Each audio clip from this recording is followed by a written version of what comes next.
Talk about an odd couple, right? Feminism and Freudian psychoanalysis. You've got a movement all about liberation, and then you have a theory. Well, a theory that often made women out to be the problem.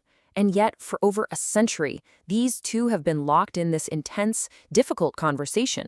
A conversation that's totally changed how we think about who we are. So today, we're going to dive into that very unlikely alliance.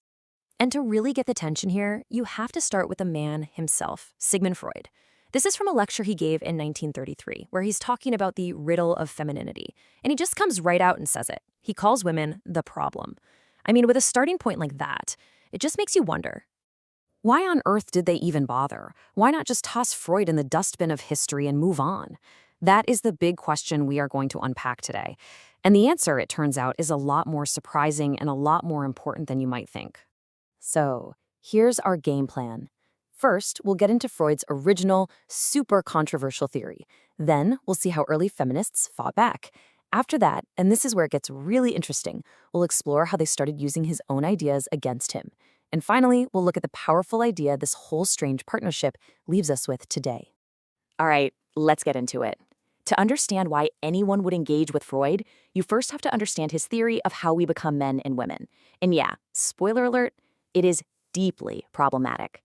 Now, it's easy to just write Freud off as thinking biology is destiny, but he was actually a little more complicated than that. He didn't think you were just born a woman. To him, femininity was a fragile achievement. It was something you became through this long, winding psychological journey. And the map for that journey? He called it the Oedipal complex. You can think of it as the origin story for our psyche.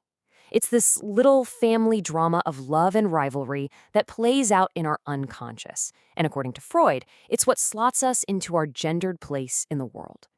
Okay, so for a little boy, Freud saw a path as pretty straightforward. He loves his mom, but dad's the rival. He's afraid of this powerful father, the famous threat of castration. So he backs off his desire for mom and decides to identify with dad instead. He internalizes that authority and boom, you get a strong conscience, what Freud called the superego. But for the girl, oh, this is where it gets messy. She also starts out attached to her mom. But for her, the whole complex doesn't end with a threat, it starts with a shocking discovery. Her mother lacks a phallus, she is castrated. This makes her turn away from her mother and toward her father. In Freud's mind, this whole journey is way more complicated and never really gets resolved properly, which, he claimed, leads to a weaker moral compass. So what's the end game in all of this? According to Freud, a woman finally becomes a woman when she gives up her own desire and instead learns to desire being desired by a man. Her whole identity is about becoming the object of his gaze. Yeah, so as you can imagine, that theory did not go over well with early feminists. But here's the cool part. They didn't just walk away. They started to pick his theory apart and use its own logic against it. At the very center of Freud's theory is this one infamous idea, penis envy.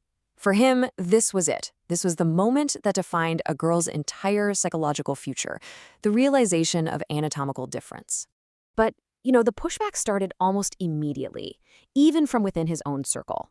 An analyst named Horney came along and said, hold on a second, what if women feel inferior not because of their anatomy, but because they're looking around and realizing they live in a world that treats them as inferior? And decades later, the philosopher Simone de Beauvoir just nails this point. She completely reframes it. She says, look, it's not about the physical thing. The penis is just a symbol of all the power, all the freedom, all the privileges that our society just hands to boys and men. So here it is, the big switch. Freud says the problem is inside the head. It's a psychic reaction to a body part. But the feminist critics say, no. The problem is out there in the real world. The psyche is just reacting to very real, very tangible social power. It's not penis envy, it's privilege envy. But the story doesn't stop with just criticism, because this is where it takes a fascinating turn. Around the 1970s, a new generation of feminists came along and decided to stop arguing about whether Freud was right or wrong and start using his tools for a whole new purpose. And this one sentence from the feminist thinker Juliet Mitchell changed everything. It was a total game changer. What if Freud wasn't telling us how things should be? What if he was, completely by accident, just describing how a patriarchal society actually works on a psychological level? And that was the light bulb moment. They realized Freud had handed them a map. A biased map, a flawed map for sure, but a map nonetheless. A map that showed exactly how this big abstract thing called patriarchy gets inside our heads, into our desires, and reproduces itself generation after generation. So this new way of thinking branched out. In France, you had thinkers who were really into another psychoanalyst, Jacques Lacan. They argued that patriarchy's power is baked right into the structure of our language, what they called the symbolic order. So for them, the fight was about language itself, finding new ways to speak and write to escape those old rules. Meanwhile, in the US and the UK, they took a different tack. Thinkers like Jessica Benjamin looked less at language and more at our very first relationships, like between a parent and a child. They used psychoanalysis to see how these patterns of power and domination get set up right there in what she calls the bonds of love. And the key idea for them is this word intersubjectivity. It sounds complicated, but it's really simple. It just means that you don't become a self all by yourself. You need other people to see you, to recognize you. And Benjamin's point is that domination happens when that breaks down, when one person gets to be a full subject and the other gets turned into an object. So, after 100 years of fighting and arguing and rethinking, where does this all leave us? What's the big takeaway from this really fraught partnership for us today? Well, here's the thing. The ultimate value of this whole conversation isn't that Freud gave feminism any answers. He didn't. What he gave them was a powerful lens, a tool to see how huge social forces like gender aren't just out there in the world. They get in here, into our deepest, most unconscious sense of who we are.